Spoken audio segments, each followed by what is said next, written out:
And we are live. This is Ian Nethercott from the famous Auto Hub Show. Excuse my voice. I'm dealing with recovering from a cough. Hopefully I'll be good for any day. Going to start with a video. This is a one-on-one interview I did over the weekend. It should be live later this week. And this is AJ Taquito. He's monumentally scaling direct mail guy. He's been doing it for over 45 years. That's 45 years. So this is a section from that. Play it, come on. Really? You're going to give me trouble today? Oh, there we go. Now it's going to play. There was no such thing as a DMS 44 years ago. So what we would do is get Polk information. I don't know if you're familiar with Polk, but Yep. Polk kept track of registrations in a market area. The state would supply registration data. And we would target those people and invite them into the dealership for a 4-hour sale. It was a very controlled event. We had a complete turnkey sale where we had security guards to check the invitations and greeters, and we'd paper up the windows and put tables and chairs on the showroom floor to make a buying atmosphere, and packed all the cars in the back of the service department and wrote with shoe polish on the windows the was price and the is price. And it was 4 hours and 4 hours only. If you got an invitation to the sale, you were one of the lucky ones. And we'd sell on 10,000 piece mailer. We'd see 200, 300 ups at a sale like that. And we'd sell 30, 40, 50, 60. You know, the best I ever did was 90 cars in 4 hours. And we actually rolled that campaign across the country. And we went for all manufacturers, all brands, all types of dealerships. We went through 20 groups. Dealers would talk about this event. It was incredible. And then what happened was the OEMs started to see what was happening. And so the OEM said, hey, this is a great concept. Why don't we do this for big events? So we would bring all the dealers together for a big sales event at Arlington Stadium in Dallas, where it's baseball field. We'd bring 400 trucks, 500 trucks from all the dealerships in the Dallas-Fort Worth area, and mail out, instead of 10,000, we mail out 200,000 invitations over a 3-day event, and sell in those days. We'd sell 300, 400, 500 trucks in 4 days, and that rolled through the factory. So we did a sale in Denver, and we did a sale in Phoenix, and we did a sale in Los Angeles. We did a sale in Detroit. We did sales all over the country. And then it would go from one manufacturer to another. This is a very incestuous business. Everybody knows everybody. And so it just rolled through. And so for the first 25, 30 years of doing this, we were doing tent sales for Toyota, for Nissan, for Infiniti, Mazda sales events all over the country. So good morning and welcome. And that's a section of an interview that I did over the weekend. It'll be live later this week, but let's start. Here we go.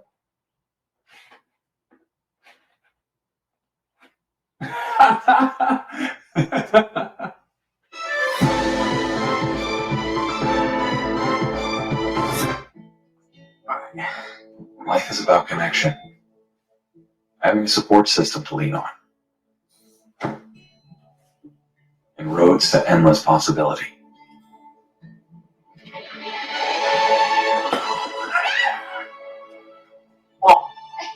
At every turn, guiding the way, we are building the connections that move you.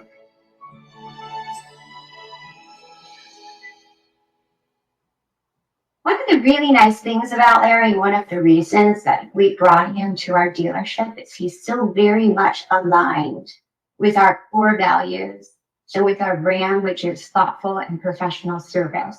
And because that alignment really worked out well, because he was so committed to the success of others, we really knew that he was the right person to spend time with our sales team, with our managers and each sales consultant.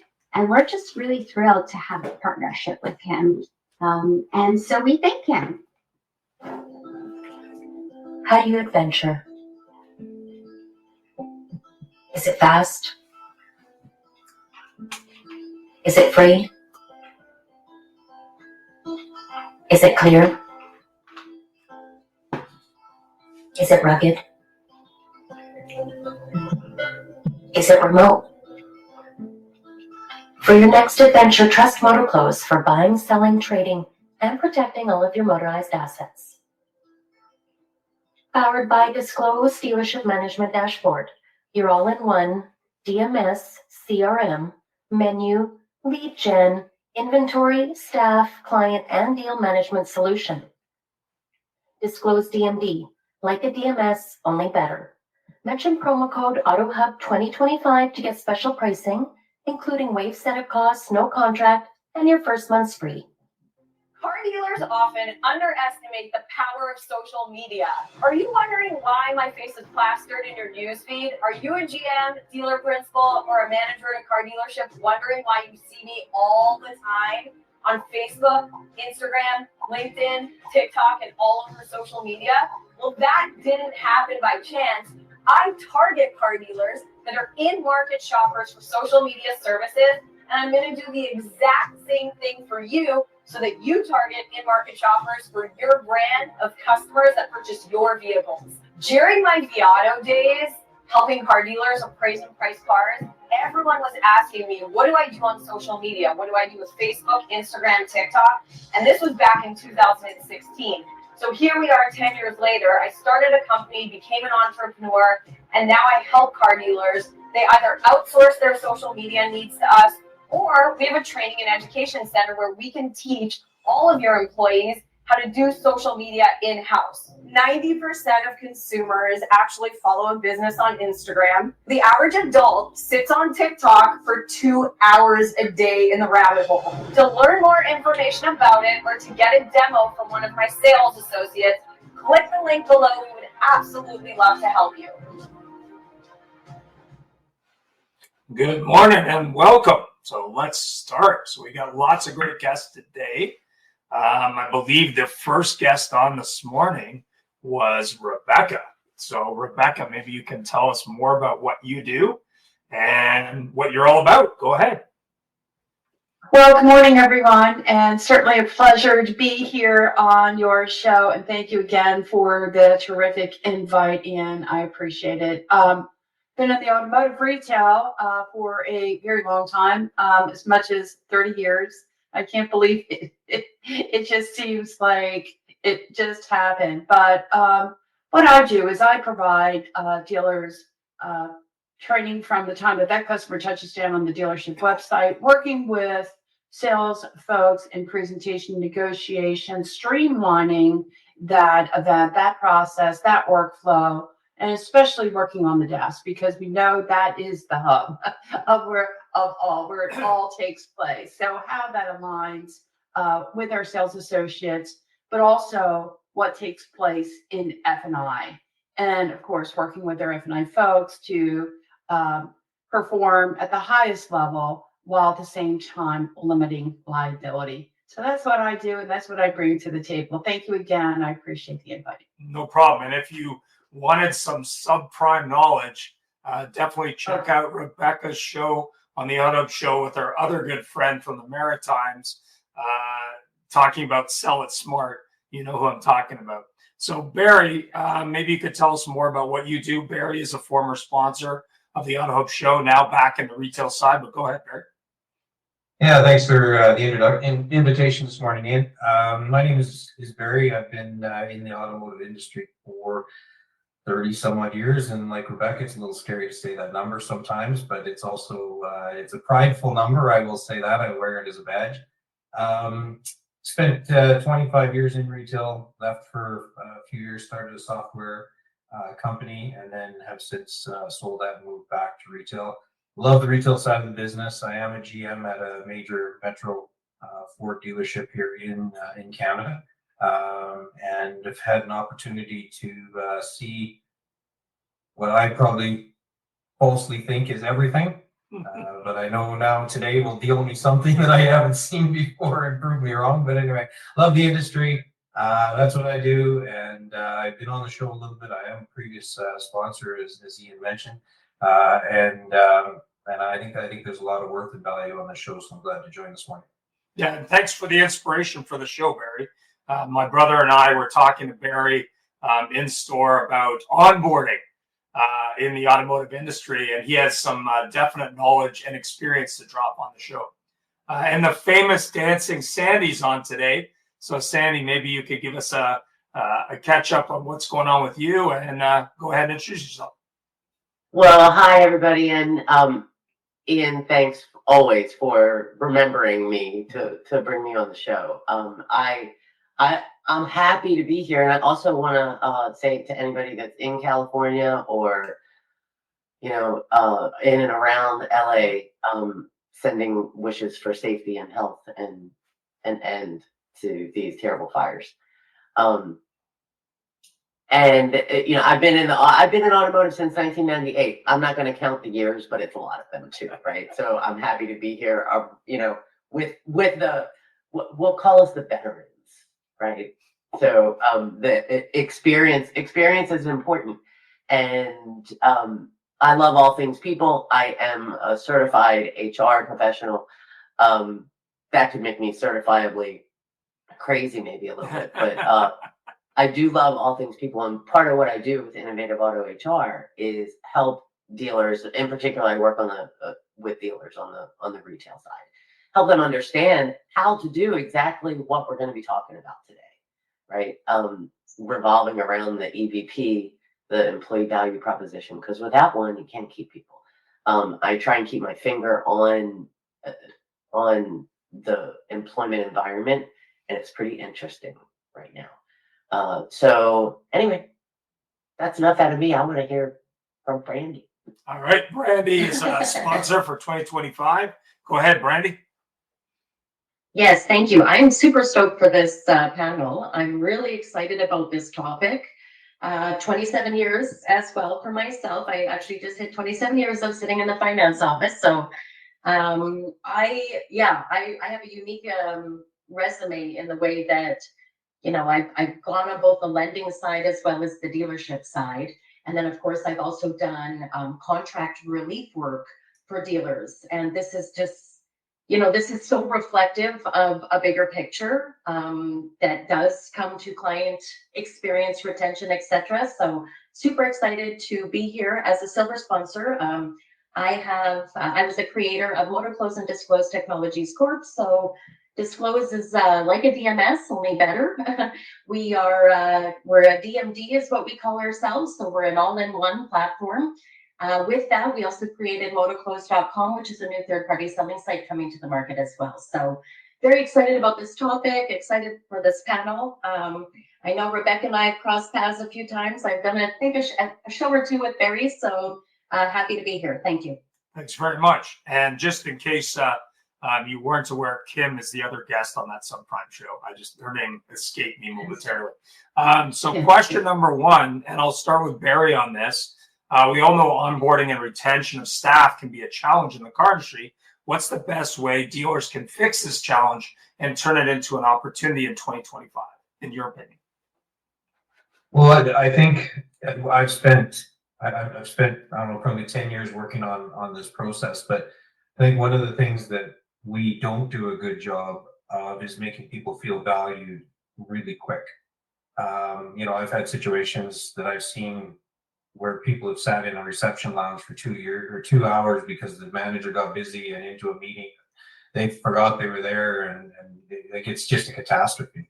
So what we've done is from the time that the dealership and the employee agree that this is a relationship they want to have, some paperwork gets sent to them. I pick up the phone the day before they arrive and welcome them to the team. I tell them where to park. I tell them where we're going to greet them on that morning, and I make sure we're standing there. We make sure we have a gift bag with some tissue poking out the top, making it look like we actually spent some time thinking about what to get this person. And there's some swag in there. We've also made sure that their desk is cleaned out and they're not throwing the last guy's ticket and pay stubs out, and the old cards and all the other stuff that goes with it, right? So potentially a lunch. And then what we do is we do a tour of the building, and in the situation I'm in right now, the owner sits upstairs and we walk the person into the owner's office and do a proper introduction. They meet everybody in the building. There's about 96 of us. It's a little overwhelming, but it is also very important to actually do that proper introduction. And then we take them for lunch, and we make sure that we have people evaluate the lunch. So I go as the GM, my assistant goes. We try to have the owner there. And it doesn't matter if you're the lot guy or we're hiring a new controller, that everybody gets the same treatment. And the feedback is just over the top. Because there's a couple of things happening at that point. One, that new hire could very easily receive a phone call tomorrow from another dealership saying, hey, just going through, we'd like to offer you a job. How they answer that phone call is going to be in our favor if we've done that first day properly. And if they say, yeah, no, sorry, I've taken a job and it's amazing and I'm not even in the market anymore, opposed to, sure, how does Thursday look? The other thing is when they go home and they tell their spouse how their first day went, that stress of a new job and a family is almost alleviated. And the spouse at home goes, thank God you made the right decision. I'm so glad we did this, et cetera, opposed to all the stresses that go with that. So just a simple onboarding process. Well, not, I'm going to say simple now, but it's taken a few years to put together. But I'm going to use the word detailed. The detailed and personalized onboarding process. We try to do something that, we hired one lady, she had 6 kids, and we were all aghast at how in the world was she going to be a commission salesperson with 6 children at home. But we, so for her, we made sure that there was 6 little toy cars in her welcome bag for her kids to take home. And so just try to do that one little personal touch that they go, you listen to me, you know me, and it's such a different environment when you welcome somebody. It's actually got to the point now where the existing staff is a little myth that they haven't had their onboarding. So now we welcome them to the new staff's lunch so that they can experience the onboarding experience as well. So Great. but anyway, that's what we do. We've had tremendous success with it. Like I said, the employees love it, and I think it's very much the modern way to welcome somebody to the team. So. Well done, Barry. And if you're looking for a Ford in Greater Calgary, Barry works at Metro Ford, just so you know.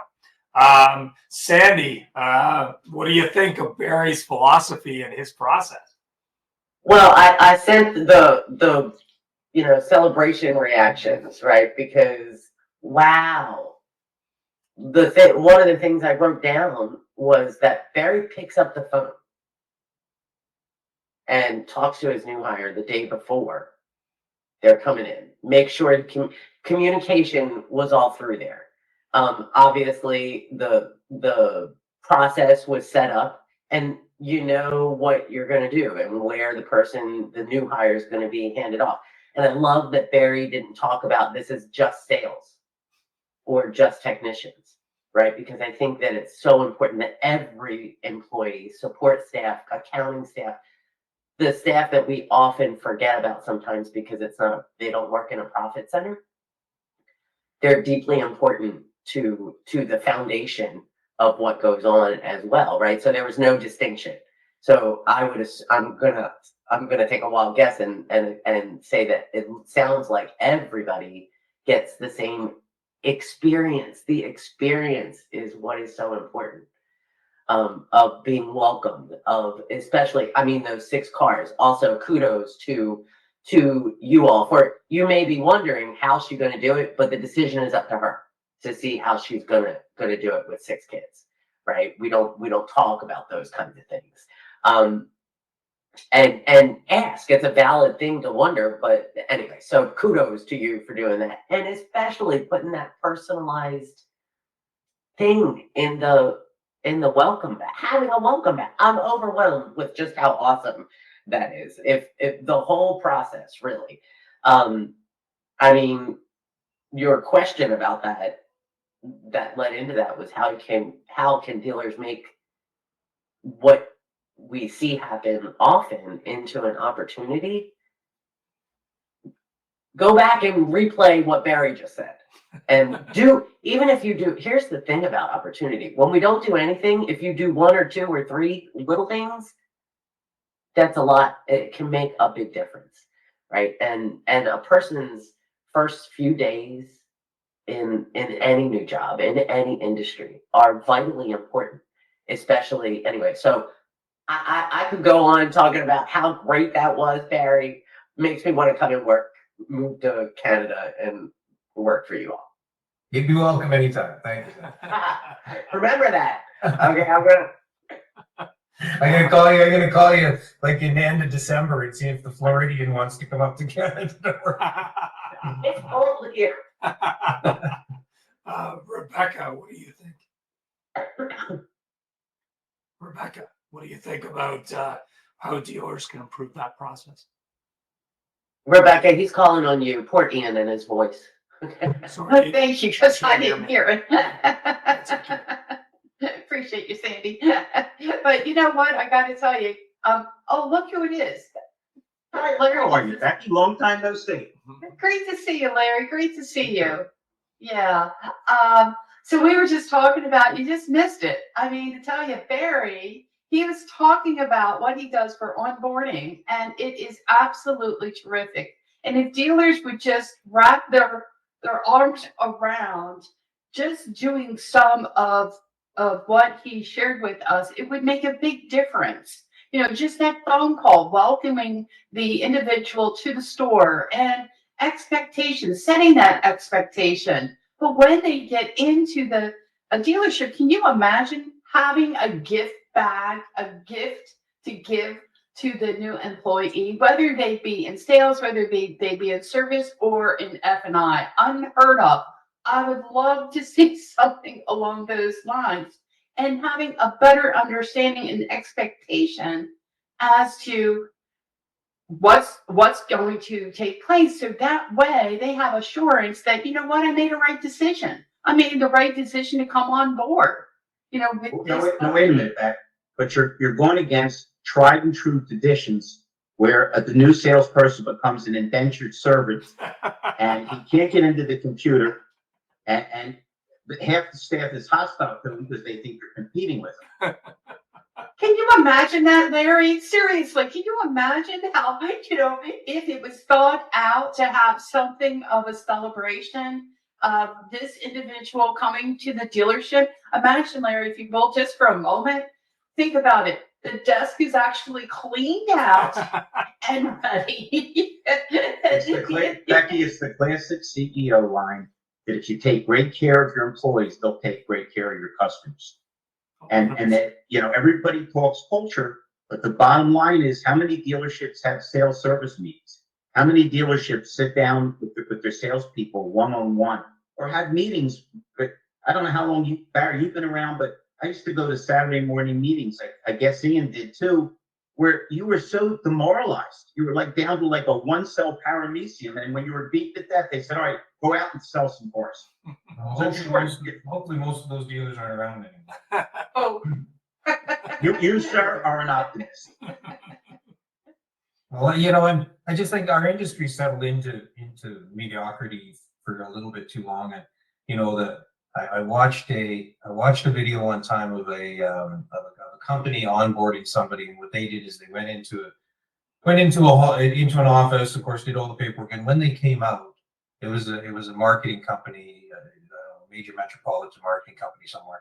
And what they did is they had a little signal of whatever it was, and all the people came out of their offices and they all clapped them as they came out of the HR office and welcomed them to the team, which is fantastic, except some personalities don't need that, don't want that, and would just go right back into the office and close the door again. So we started with that and we backed it down, but the spirit, just to share, is my conversation with the team is, I don't want them to think we bought them flowers at the gas station. We want to say, we thought about you. We've known you've been coming for a week. We thought about what would make a difference to your life, etc. And that's that's where the baseline started, is the gas station flowers. Barry, just so you know, I am so much on your page and Becky's, and certainly Sandy's, Anita, who I know, and Brandy. I feel exactly the same way you do. You may not know this, but I know Becky for years. She's great. I've been hanging around with Ian and Jeff, his former partner, for years. And they've got me a ton of business in Canada and other places. And what Ian says to me, to prospective people is, you got to call Feldman. He answers his phone. Now, Sandy, you've been around HR forever. Why the heck should you get a medal for answering your phone? But you're not even showing people you care. If you're not willing to pick up the phone or say that's great or thank you, or actually pay attention to what they're saying. So I'm with you 100%. I think. What's that, Sam? Well, you bring up a point that I brought up about Barry. One of the things that Barry said is that he calls his new employee, which I think is really amazing. And I've worked, I actually do a little recruiting for higher level, not a lot of it, but sometimes you'll find a new employee, you make them an offer, and then the next person they talk to is somebody in HR who doesn't know them yet, who they've never met. And especially in larger groups who are trying to create a process that is automated, which is important, right? Which is important. I think it's also important to remember to keep people in that. So then here comes an email to do your background screen and your this and that without any communication. One of the things that Barry talked about was communicating, right? Introducing people and keeping it. We have to automate and remember people, our people skills too, right? So And I don't want to leave Brandy out of this conversation, Yeah, right? Brandy, go ahead. I'm jumping in so Brandy can. Go ahead, Brandy. Yes, never met Brandy. Well, and I will say, Barry, what you described literally is the definition of the culture that every person is looking for when they're looking and never finding it. You are the unicorn.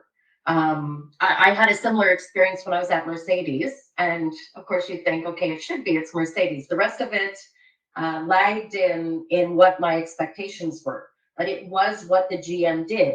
The very first day I arrived, he took me around the store himself and exactly did the same thing.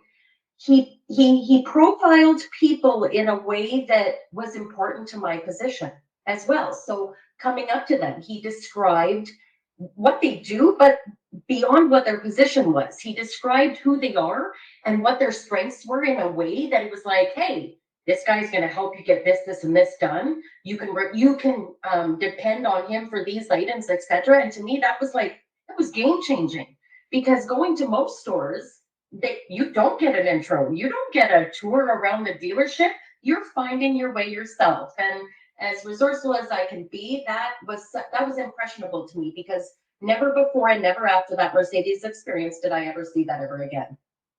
You touched on very important parts too, the ripple effect. The ripple effect, because they've made that change in the first place. Days 1 to 6 are so impactful, not only to what they tell their spouse at home, and yes, getting that reassurance, but exactly that, to being poached by other dealerships. Yeah, this place is a shit show. They didn't have their shit together. I have no tie to this place whatsoever. Therefore, why do I feel like I have any loyalty? And that to me is so important.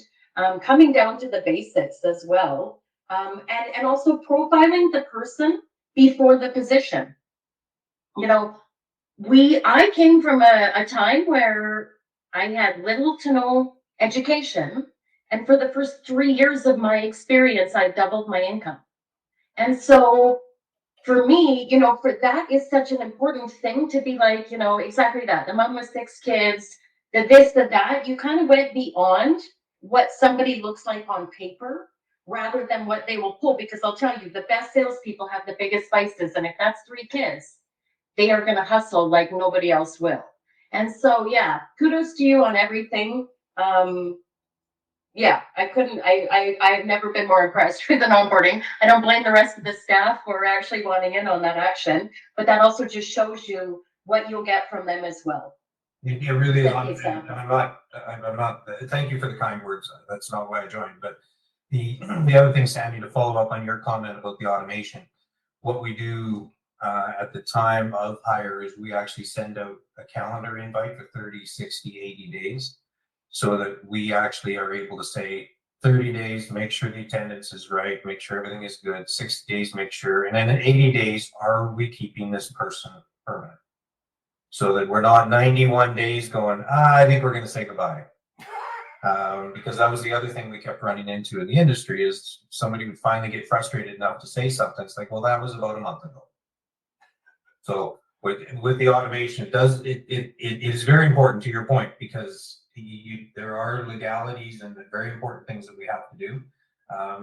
And not every employee stays, but we put them through our process and we know what they've gone through the day they start.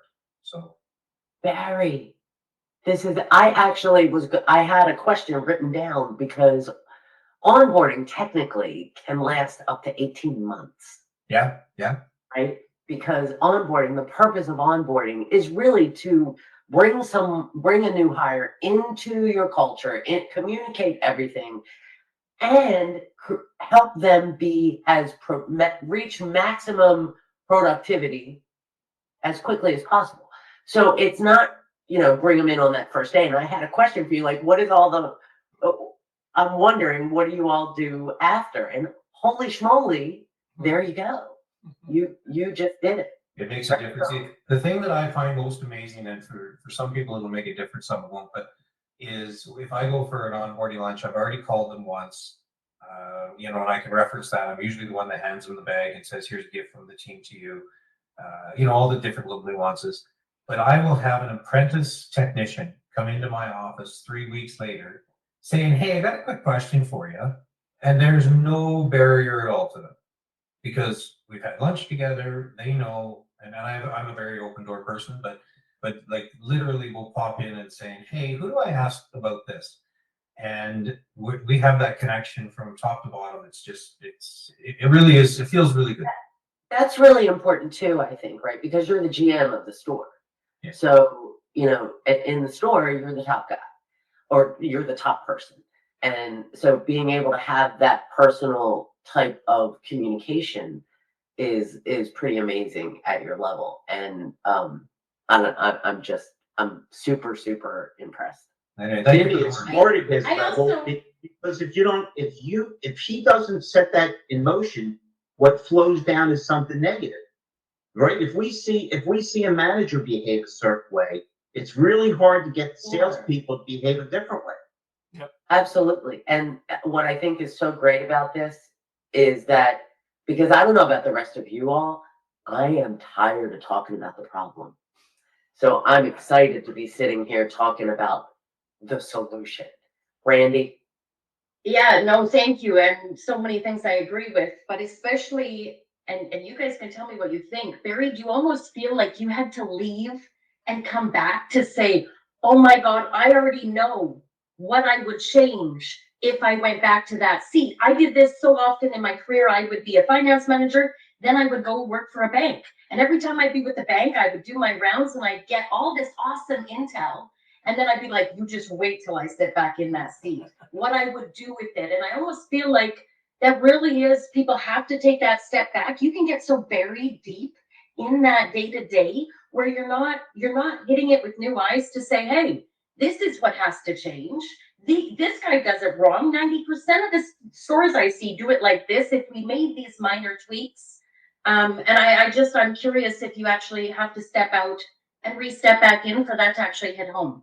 I think what your comments there have a lot of validity. For me, I've been working on this before I started my own company. I was able to put a few final touches on it at this store. One of the interesting things about this store is it's a single point store with the owner still sitting upstairs. And, we got 40-year technicians. We got HR lady has been here for 40 some odd years. Like, we have really deep depth. But one of the things, and Sandy, I know you run into this all the time, sure of it, is you have your 40, 30, 20-year people that you jump to 3 months, 6 months, 3 months, 6 months, 3 months, 6 months. And it's really, how do you build that 5-year, 10-year people on purpose? And so this was the start of it. And then from here, we're gonna grow this to where, what does year 2 look like? What does career path planning look like? What books have you read? What would, all the stuff that makes us feel important, not in a brain damage session, but in a hey, If you want to grow your career, here's 2 books I would encourage you to read. This is a direction we're going in. We have a book club, and we're currently reading Unrealistic Hospitality. If you haven't read it, it is absolutely incredible. Highly recommend it. And it gives the team a roadmap, a path, what we're going to be doing going forward. It's about the restaurant industry, but we can take little bits and pieces of it for the car business. That's next step stuff now, is as you get invited to book club, and we read pages 10 to 25, and then we sit and discuss and go from there. So.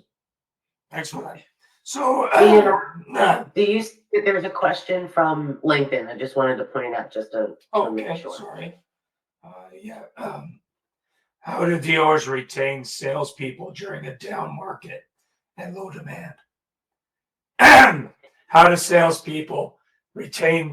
dealers retain salespeople during a down market and low demand? Just from my chair, I would say that's when you go back to work. That's when you go back into training room. That's when you go back to making sure your processes are polished and clean, and you know what you're doing, and you've rehearsed and recited, and you're on the game. It both acts as a distraction, and it actually gets you more game worthy when you come out the other side, because we'll always come out the other side. It's just our industry ebbs and flows. We just sometimes forget about it. So, but that'd be from my chair. I'm sure there's some other thoughts out there. I would agree with you, Barry. You always get back to the basics, because when salespeople specifically get into a slump, it's usually because they stop doing what had worked for them before. And on top of that, I always point, no matter when I train or recruit, to prospecting, because while every dealer may feel if you get into a slump, business is bad, this is slow, but you still have the connections with the people that you know and who you can relate to. So if we get back to the basics and realize that we're still running our business within somebody else's without any debt service, I think it's just a matter of bringing them back to the business basics. Don't you agree, Barry? I would add to that, if you don't mind. One of the things that I've had good successes with my sales staff is when they are in a down cycle, the best thing they can do is phone past people who bought from them that like them. Give them some positive energy. Feel what you need to feel before you start making some more calls, whatever you got to do.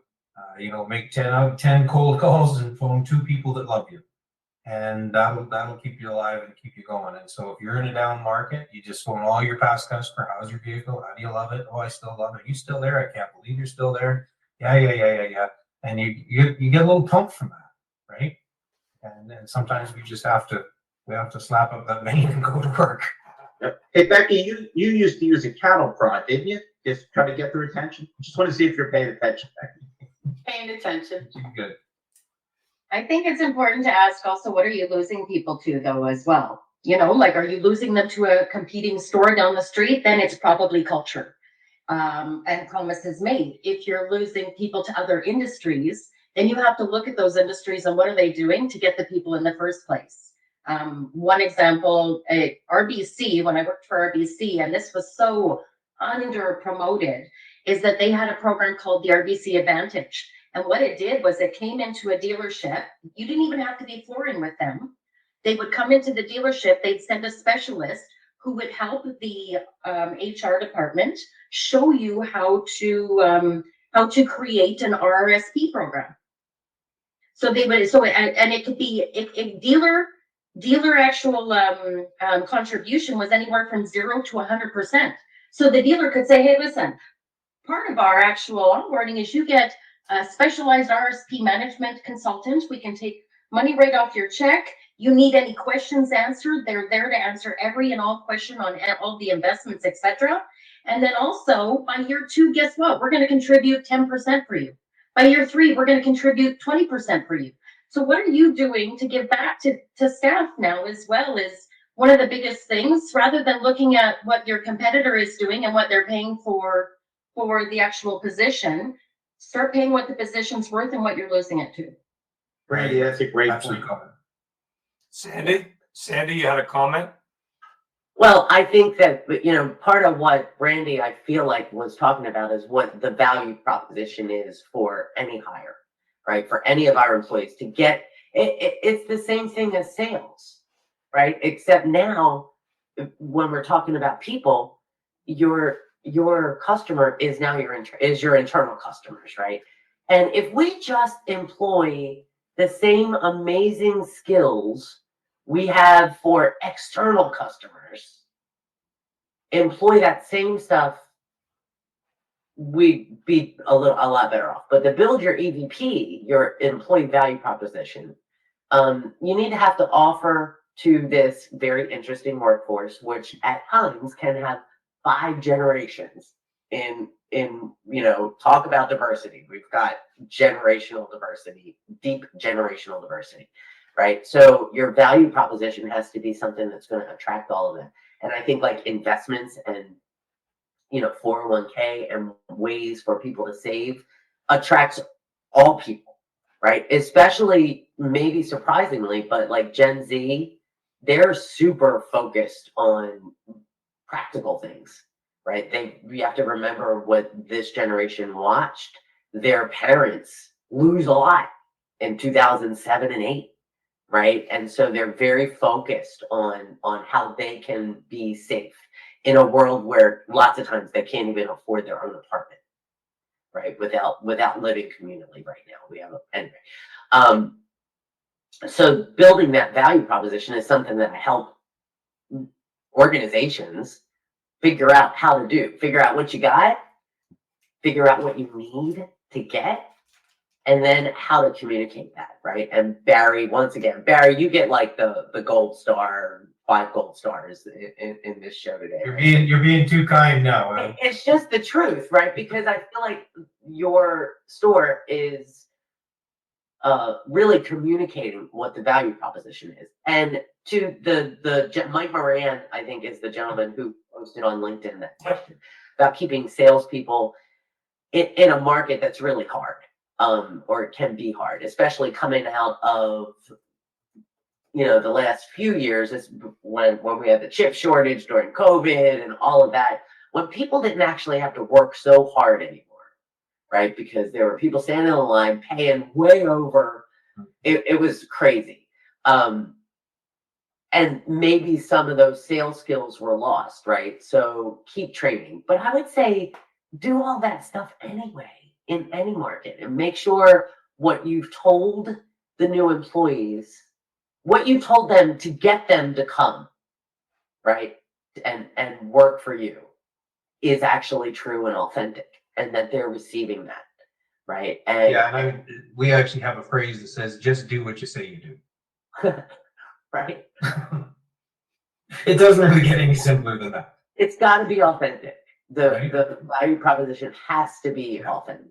Yeah. If you say there's room for growth, right? Like you can go and do you have prepared your career paths? How does somebody get from reception to being office manager or controller, right? I'm going to use the less talked about, yet super, super important, because you can't operate without accounting.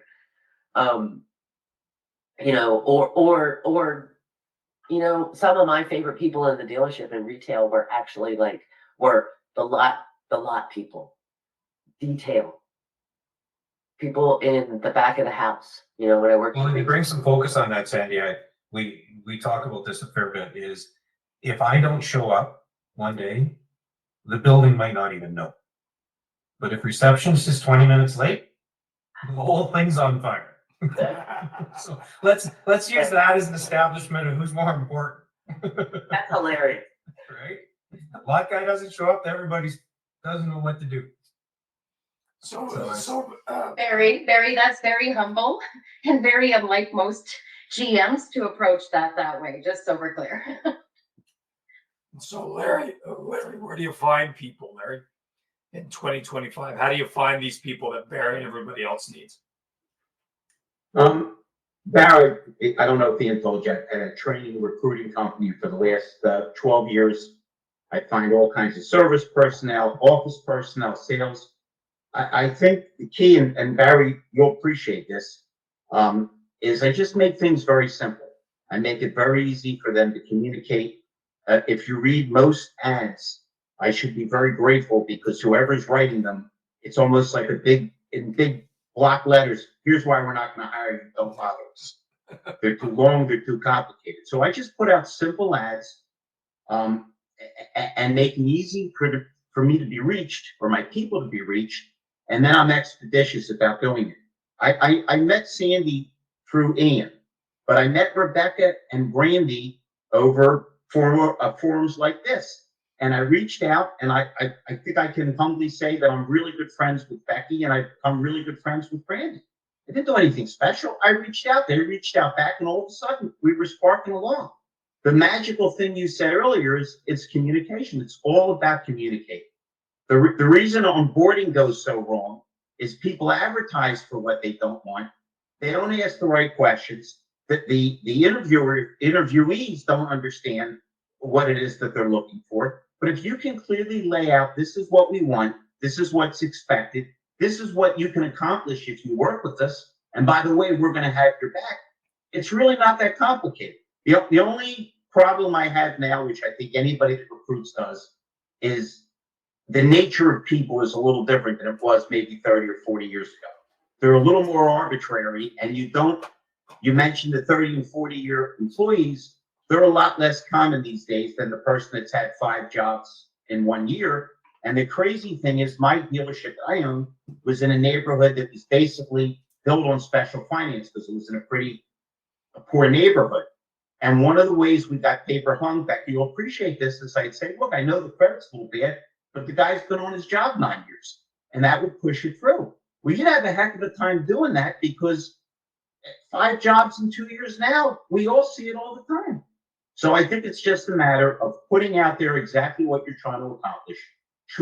Being expeditious with the people when they reach out and being as honest and straightforward as you can possibly be. Because I think everybody on this panel will agree what people are starved for now is civility. And again, Ian says, Larry, answers his phone. I should not get a damn bold store for answer my phone, but I do because almost everybody else I call, I can't get. And Brandy, sometimes they call me. It's really important. Call me back. Well, how the hell do you want me to do that? Should I send up smoke signals or, Yeah. I think, Barry, it's just strictly a matter of taking your golden rules and working with them, communicating. So let people know this is what we want and this is what you can expect. Here's the last little bit of this whole thing though. Actually, selfishly, taking them out for lunch is their final interview. And we actually get to find out who we really hired at lunch. How do they interact with the staff? How do they actually talk to the rest of the team? Can they start a conversation? We literally had somebody go on their phone at lunch and start just scrolling while we waited for the order. So we've seen everything, but we know on day one, we know who we got and whether we should go back to those applicants and maybe reopen the conversation or whether we're good to go. As far as the guy that scrolled on his phone while he was sitting with his future boss, they asked Einstein, what's the difference between genius and stupidity? And he said, genius has its limits. So I guess that explains that. A little bit. Barry, that's awesome. Have you ever read there's a book called The No Asshole Rule? And I haven't, but I'm writing it down. It's such an amazing book. And because of that book, one of the things that I often recommend is to just do that, even if it's coffee. Because as soon as you see how your potential new hire treats the service staff, whether they treat them as a person, say hello, hey, smile, or as if they are just, us there to, they are there to do their job, but not treat them as a person, right? Like you can. Oh, and beyond that, actually, what I'm looking for is their processing speed. When it comes time to order, do they know what they want? If they need something special, they're quick, they're on it, opposed to, well, I don't know, That might not be fair. Because it takes me forever. It takes me forever to figure out what I No, want. but it depends on their role, right? Like if you're gonna be a service advisor, you better be, let's go. Like my wife can take the longest to make a decision sometimes. I love her dearly, but in her role, that's what she sometimes needs is the overthought. And so if that is what the role is, if we're hiring for a warranty person, I have no problem with them thinking it through in 80,000 different directions, because that's what I need a warranty person to do. But if I'm hiring someone in sales or if I'm a service advisor, we better be rapid fire on that stuff. And then when we leave, so the way we choose our restaurants is we choose non-franchise restaurants within our area of responsibility. Then we take a picture of the person with the sign of the restaurant behind them. Then we do a social post saying, hey, big shout out to Bob's Burgers. Great burgers today. Well, please welcome Timmy as a service advisor. So then Bob's Burgers gets a hold of that and says, let's push that out again. And so we get a little bit of traction with that too. So we prove that we shop local. We show that we are we're choosing small business to support small business. And we get a little traction on media a little bit too. So. Awesome. So smart. So one thing I would like to talk about real quick, if you don't mind, I would like to add for F&I think it's a little bit different in that I think we need to cultivate from the floor, from promoting from within. I would much rather have someone on the bench to work to develop than pull from the outside if we can. And I think too many times we pull in that individual who's going to be the star athlete and then turns out to be toxic, turns out to be somebody else's problem. But we're sold on this high performance. He can show everyone else his high performance when it turns out that's not necessarily the case. And it can create animosity in the team. It is so much better when we can build our team in F&I from the floor, when we can promote from the floor, and not just sales, by the way. It can also be, I can tell you how many we had promoted from the accounting department, from BDC, from other departments into that F&I office that turned out to be terrific, that had high performance, and frankly, with no headache. These are the folks that are going to stay. It reduces turnover when we can develop our folks from within. So I wanted to share that perspective as well, and I think that that's important. It's nothing better than promoting someone from service into F&I, and it does work, and it makes all the difference. My 2 cents. That is so huge, and yes, so well said, and very important. And I also want to note that this is one practice I actually don't know if I've ever heard anybody say, but when somebody gives their notice, yeah, what can we do to keep you? They don't say, is there another position you feel better suited for? How is that conversation not open? It might come up with a big, well, actually, I wanted to get into finance, but you know, the person in there just wasn't having it because I pissed them off 4 months ago. And so, yes, that is such a huge stress before they exit. Also to have that discussion. Well said. Yeah, and so it's not always the best fit, perhaps, in F&I, but maybe the best fit in service or vice versa. But we always have to look at our folks from within. And we always have to look at that roadmap to success. So when I bring this individual on, what is that roadmap to success? What does that look like? What are my expectations? How can I have continuing education all the time to create that path to success? This is what we do, and this is why we do what we do. We need to have continuing education for sales associates. We need to make sure that we embrace that, to take that to the next step, whether it be in F&I or service or BDC or whatever other department that they may have interest in. We have to start thinking about how we can grow our people in our stores. And it's not just the 30-day wonder. Can they and I'm sure you can understand that mentality. Let's just see if they can hang out for 30 days and see whether if they do, then okay, great. Then it's 60 or 90 days. We have to look at the future with every hire, really. And Brandy, I have found when that happens, we do really well with that. Your point was great, and I think a lot of people don't understand the true, I'm not talking about what a recruiter charges, but what the true cost of losing an employee is. So keeping people in the fold that are already familiar with your system and your culture, and maybe they're just not in the right role, right? I mean, hey, not everybody's suited. How many times have we seen the Peter principle at work, where a terrific salesman gets pushed to be a manager and he's a horrible manager? And I've seen managers that weren't really good salespeople, but they were more suited to nurture other people. Well, So you're 100% right, Brandon. To your point, Larry, like they're two completely different skill sets. Like one is a selfish, driven, step on anyone's forehead to get where I want to be. And then the other one's suddenly supposed to nurture. And when somebody calls in and says their cat's sick, is supposed to have compassion. Where you put your top salesperson in there and you got an HR disaster. Like, so they're completely different mindsets, I believe.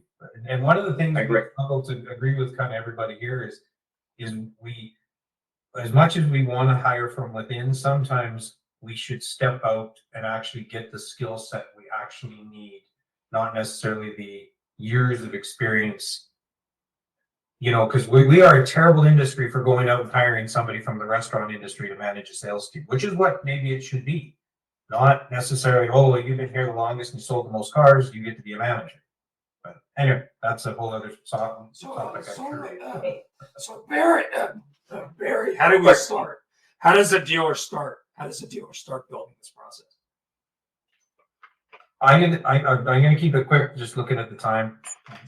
It's actually really quite simple, to be honest with you. The first couple of steps, the phone call is easy, greeting is easy.